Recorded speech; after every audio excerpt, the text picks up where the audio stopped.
O eu místico. Capítulo 11. Um ato de adoração e a fruição. Vivemos, nos movemos e temos nosso ser no mar de consciência, um oceano infinito de consciência, derramando-se do eu através de nossa consciência individual e aparecendo exteriormente como forma.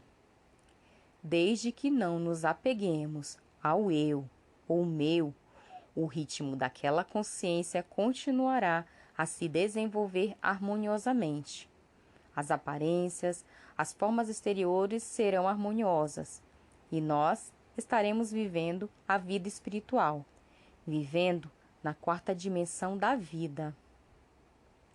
Se violarmos uma lei moral ou espiritual, teremos posto em movimento a lei kármica, a lei que diz que o que for semeado é o que será colhido, mais cedo ou mais tarde. O nosso erro vai nos encontrar e exigir o pagamento. Isso será considerado como punição, quase como se fosse castigo de Deus. De fato, a maioria das religiões ensina que a punição é de Deus. Quando o mundo aprende a verdade que é revelada no Trovejar do Silêncio, livro de Joel Goldsmith, descobre que isso não é verdade. Qualquer punição que recebamos não é castigo de Deus, mais do que acreditar que 2 vezes 2 são 5, e depois pensar que quaisquer efeitos desagradáveis dessa crença errônea são uma punição de Deus. O castigo não é de Deus, é devido inteiramente à nossa ignorância, e a punição termina no próprio momento de nossa iluminação. Enquanto continuarmos a viver como seres humanos, não haverá revogação da lei kármica, mesmo que tenhamos que esperar por 10 gerações. A lei kármica, no entanto, é anulada a qualquer momento em que retornamos ao ritmo do universo, ao nos sintonizarmos com ele e com a obediência aos 2 grandes mandamentos.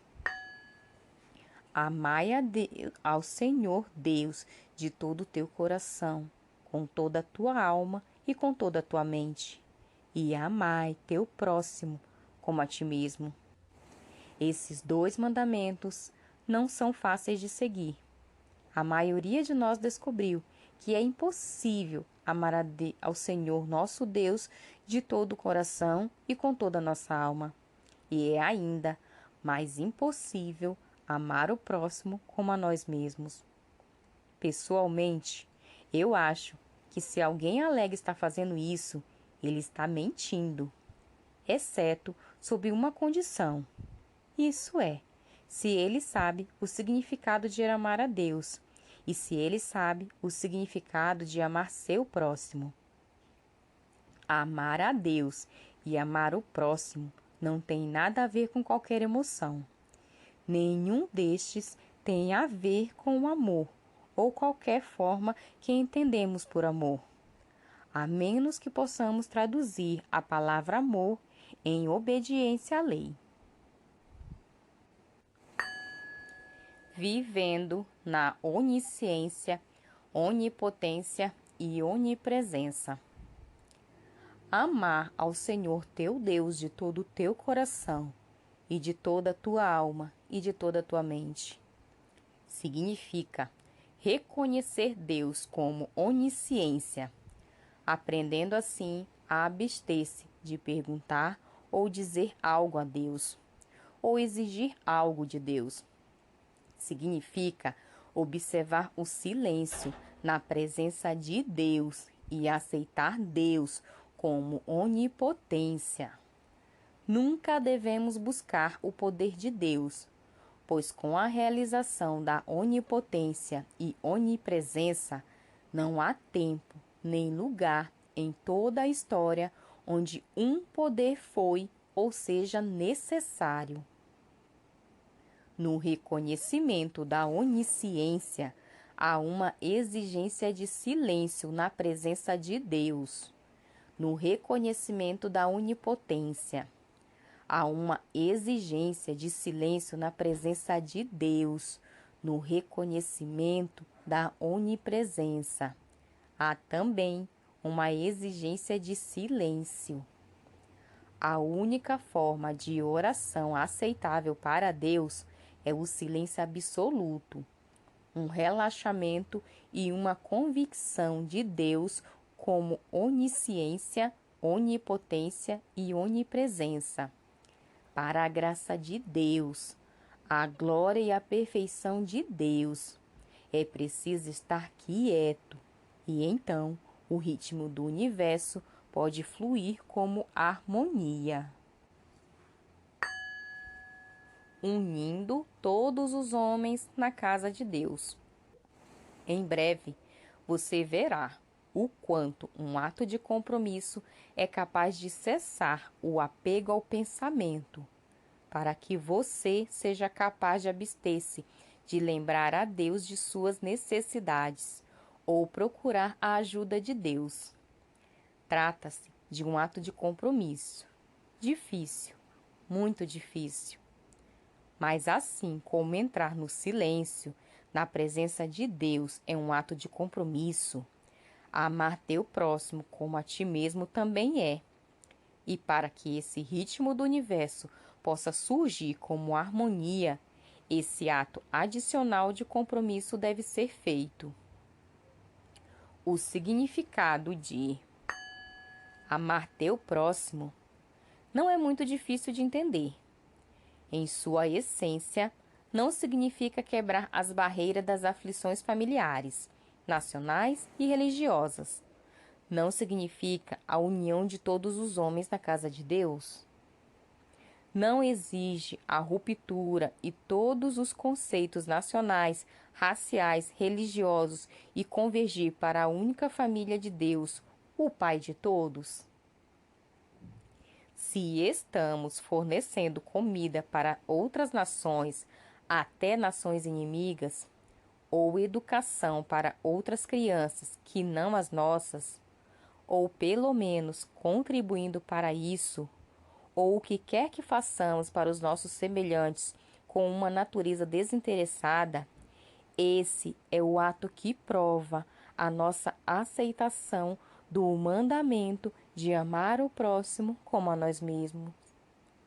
Este é o ato de compromisso que confirma nosso acordo interior. Quando isso é concluído, estamos em obediência à lei de Deus. Somos filhos de Deus. E agora o ritmo de Deus pode fluir através de nós, sem interrupção, sem se deter em barreiras, sem ser desviado. E nós podemos voltarmos-nos para a contemplação, reconhecendo nosso próximo como nosso eu. O mundo é renovado para cada alma, quando Cristo entra nela. O mistério sempre foi: quando entra Cristo, ou conforme levamos Cristo para dentro. E aqui temos a resposta. Cristo entra no momento em que nossa consciência é purificada de sua crença em dois poderes, purgada do ódio, inveja e ciúme, que colocam o homem separado do homem.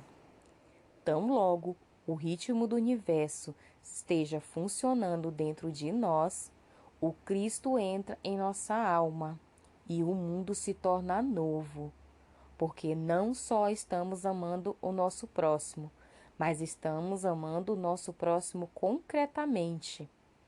E ao fazê-lo, nosso próximo é obrigado a nos amar. Assim, privamos o nosso próximo do poder de não nos amar. Parece que não temos, humanamente, o poder de privar os outros de seu poder de nos ferir, mas nós o fazemos sim, nós o fazemos.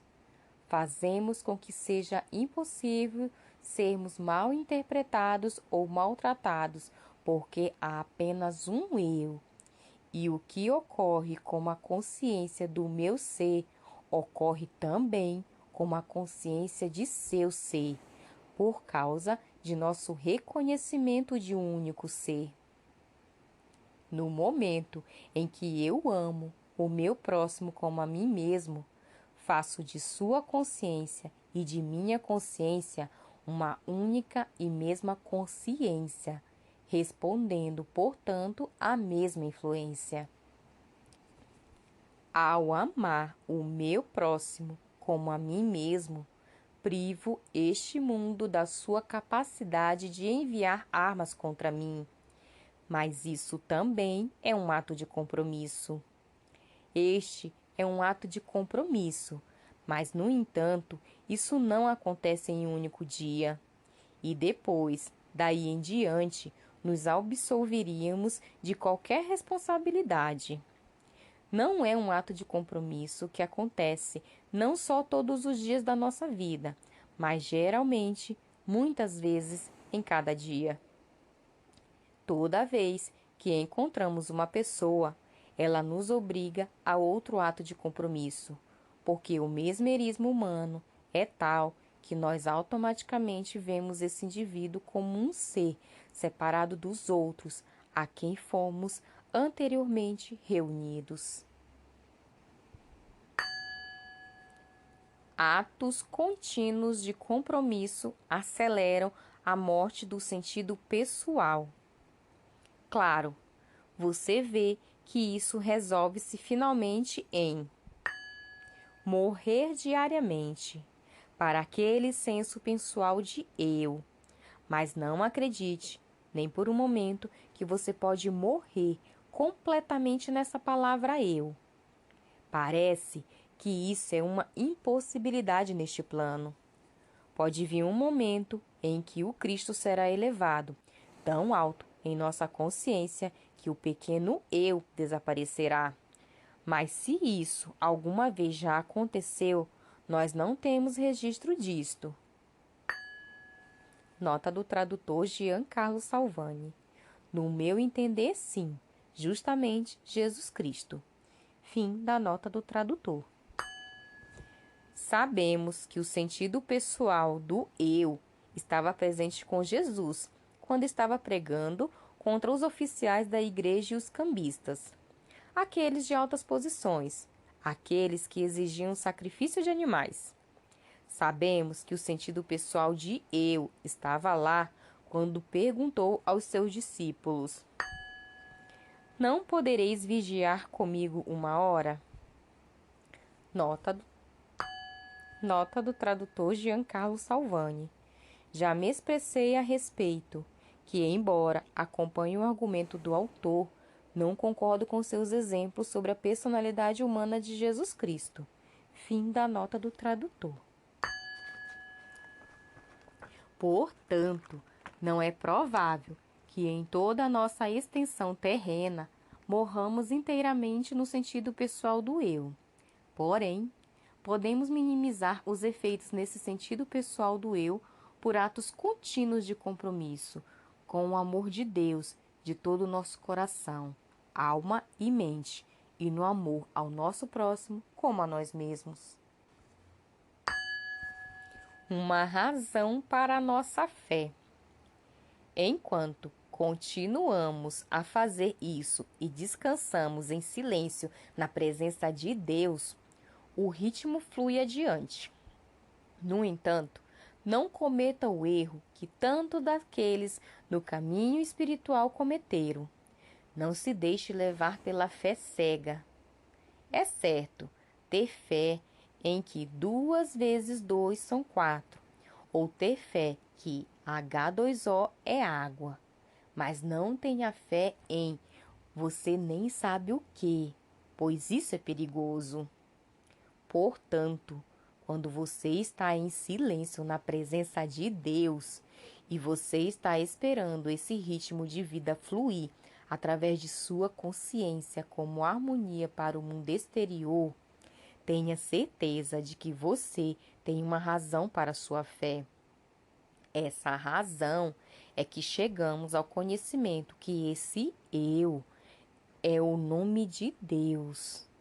Chegamos a um assentimento e por isso que podemos ficar tranquilos, sabendo que eu, no meio de cada um de nós, é Deus. Então vemos porque é verdade que eu tenho escondido o maná, porque eu tenho a carne que o mundo não conhece, tenho a fonte, o manancial, o armazém. Eu sou.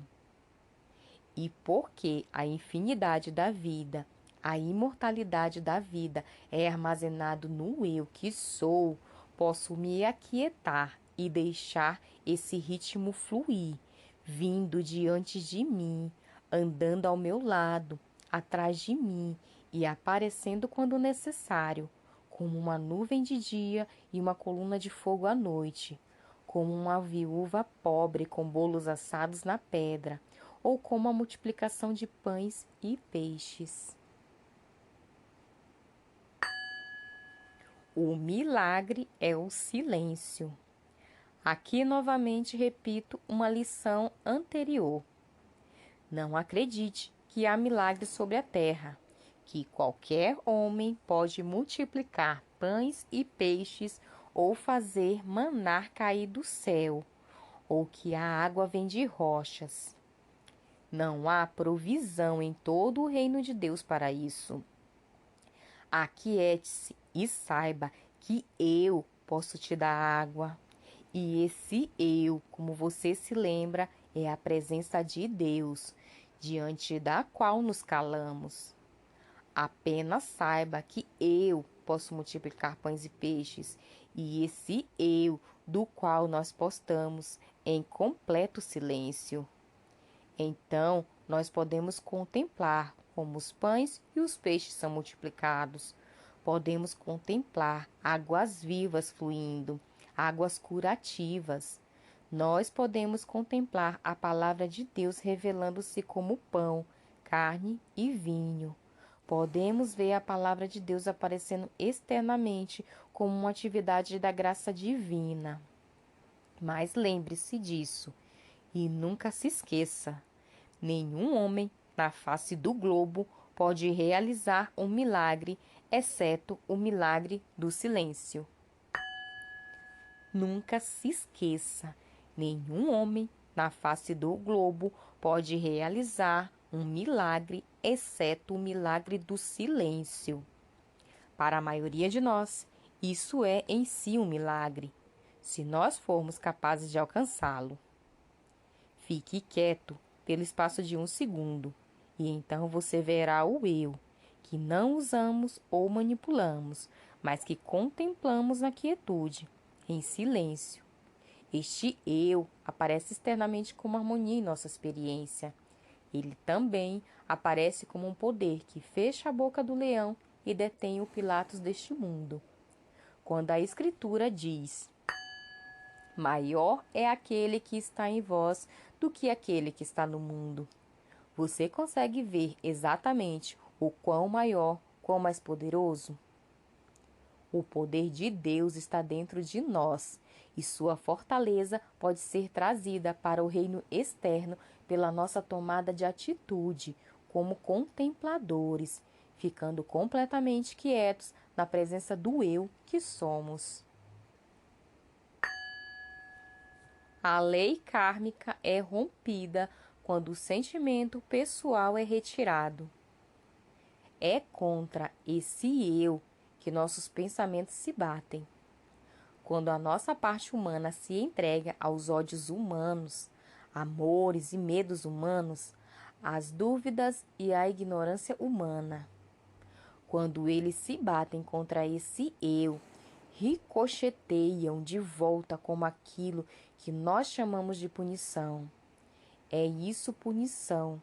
Ou é apenas um erro natural nascido de outro erro? A lei kármica, a lei do colher o que plantou, é posta em movimento sempre que os sentimentos humanos colidem contra a realidade espiritual do eu que eu sou. No momento em que mantemos um pensamento errado ou fazemos uma ação errada, isso atinge a nossa própria integridade espiritual interior e volta refletido para nós.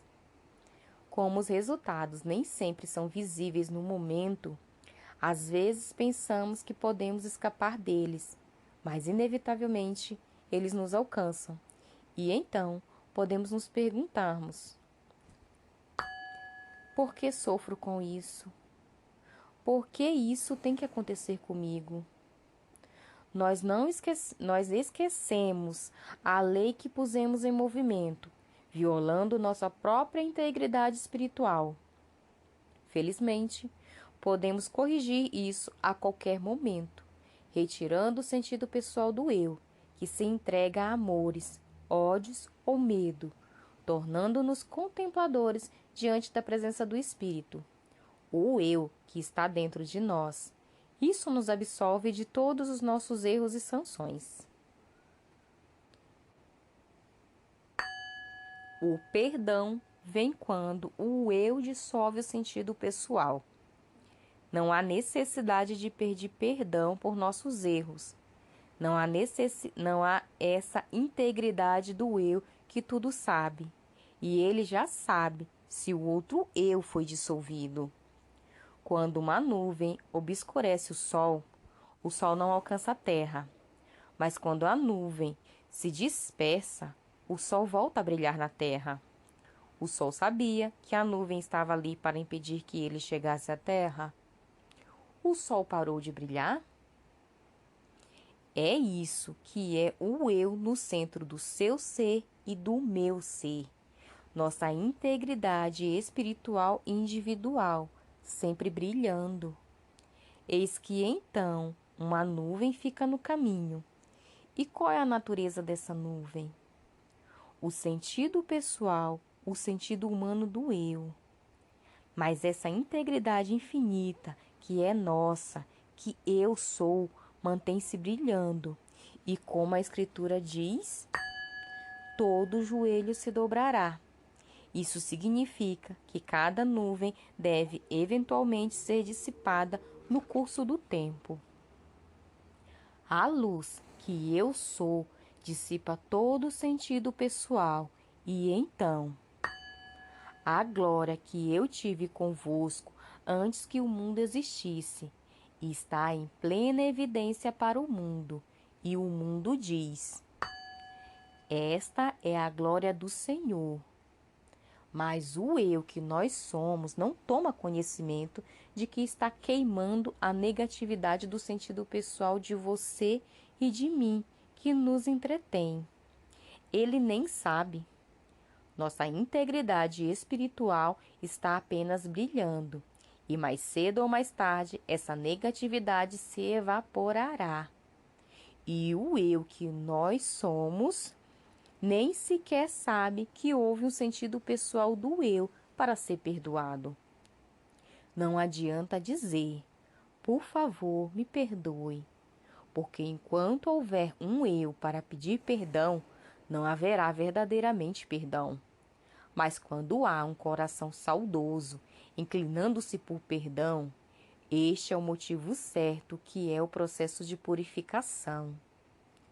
Honramos a Deus e honramos nossa integridade espiritual quando, em vez de pedir perdão ou favores, nos aproximamos de Deus com o dedo de silêncio nos lábios e na mente. E a Deus sem pensamentos, sem desejos, ir para este centro dentro de nós mesmos, no silêncio no qual podemos ouvir a voz ainda pequena, mesmo quando ela está menor e mais silenciosa. O amor de Deus não pode ser canalizado. O ouvido atento é a atitude de oração e meditação, para que possamos ouvir, não para sermos ouvidos, somente para que possamos ouvir, para que possamos receber inspirações de dentro. Façamos isso com pleno conhecimento de que não vamos receber a graça de Deus por propósito ou uso pessoal, mas só o que é para o benefício de todos. Se vamos orar pela graça de Deus, rezemos por ela, como uma bênção universal de que o reino de Deus pode ser estabelecido, tanto na terra como no céu. Independente do que quer que nós pensemos, dissermos ou fizermos, será assim. Não vai ser de outra maneira. Ninguém pode canalizar o amor de Deus para esta nação ou outra, esta família ou outra, a esta pessoa ou outra. O amor de Deus não pode ser canalizado. O amor de Deus é tanto para os justos como para os injustos. Jesus não podia condenar ninguém por seus pecados, sabendo que eles era remanescente do sentido pessoal de si mesmo. Por outro lado, ele não podia tolerar ninguém chamando-o de bom, sabendo como ele manifestava a fonte desse bem. E certamente Jesus teria desaprovado que alguém comentasse seus feitos milagrosos, como a multiplicação de pães e peixes, pois ele bem sabia que nenhum homem é um milagreiro. Nota do tradutor Giancarlo Salvani. Exato, mas o que os cristãos defendem é que Jesus Cristo não é exatamente um homem, mas o Deus manifesto. Fim da nota do tradutor. O perdão vem em um momento de compromisso.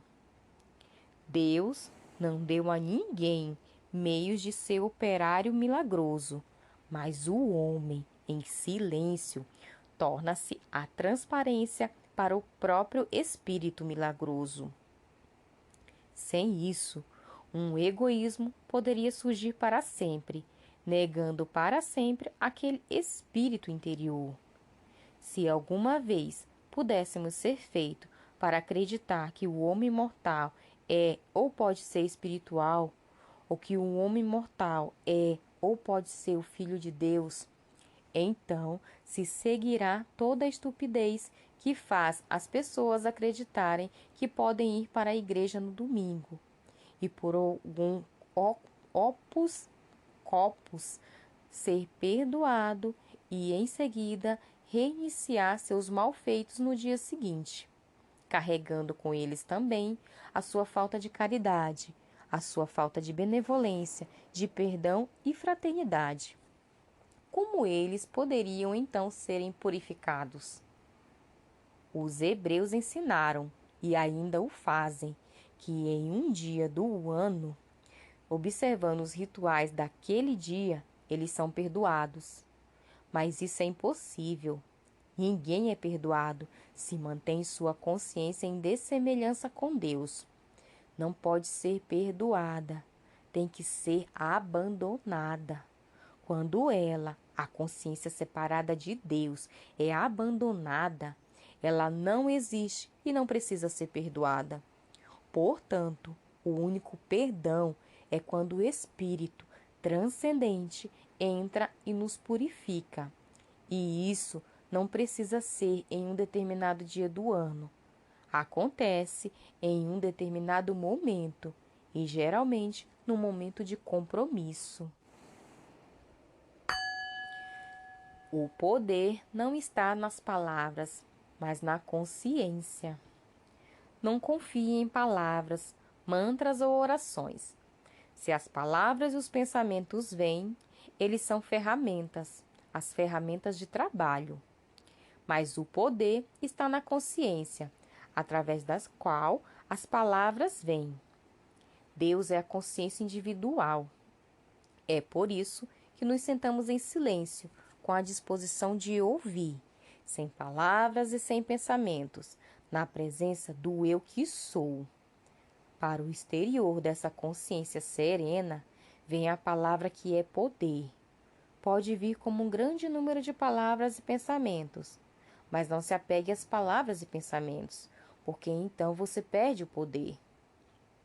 Aprenda a sentar-se em uma atitude de respeito, amor e gratidão, diante da porta da sua própria consciência. Assim, lembre-se disso. Eu estou à porta de sua consciência. Estou de pé à porta e bato. Você não percebe que eu somente posso entrar quando você se dispõe numa escuta pacífica e silenciosa diante da porta de sua própria consciência? Não cometa o erro de adorar a consciência de alguém, alguém do passado, presente ou esperado para o futuro.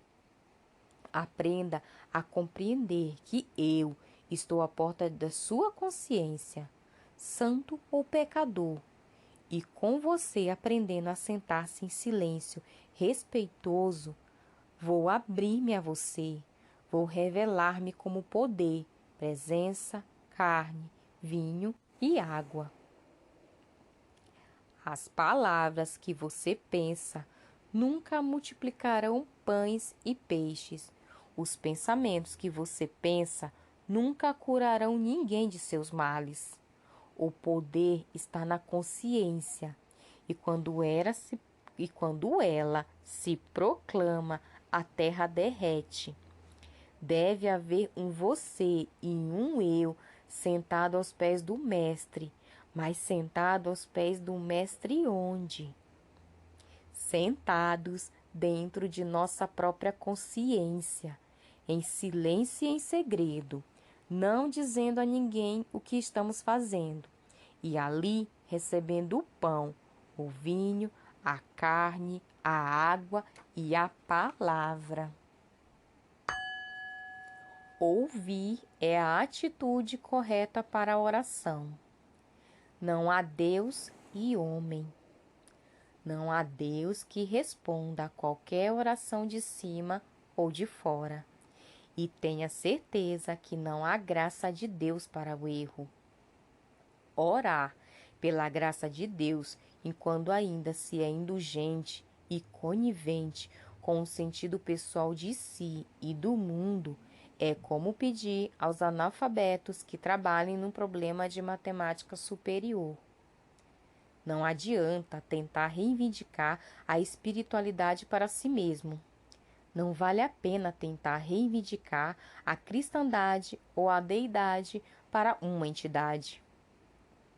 A abordagem muito melhor para a vida espiritual é sentar-se em silêncio, diante de sua própria consciência e deixar a voz dizer quem é você, o que você é, quando, onde, quanto, quão pouco e por quê. Não faça nenhuma reivindicação para si mesmo, já que essas reivindicações não se manterão diante de sua integridade interior. Elas vão fazer de você um mentiroso.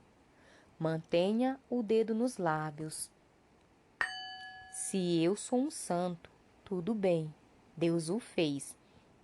Se eu sou um pecador, é muito ruim, não posso evitar. Mas deixe-me, em qualquer caso, santo ou pecador, sentar-me aqui, aos pés do Mestre, dentro de mim. E deixe que o Pai me revele minha identidade, a natureza do meu ser. E como a luz do mundo, deixe o Pai penetrar por entre as nuvens que flutuam entre mim e a sua demonstração espiritual. Silenciosamente, sagrada e secretamente, sem sermos vistos pelos homens, para não agirmos externamente como se fôssemos diferentes de todos os homens, mas interiormente, sempre sentados aos pés do Mestre, que a nossa oração seja: fala, Senhor, porque o teu servo escuta. O efeito desta oração é que o Senhor não leva em conta as nossas faltas, mas o Senhor as dissolve.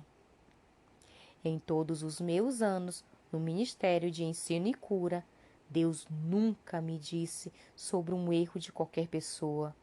Eu testemunhei um grande número de erros dissolvidos em outras pessoas, assim como em mim mesmo, mas nunca ouvi Deus me dizer que alguém estava errado.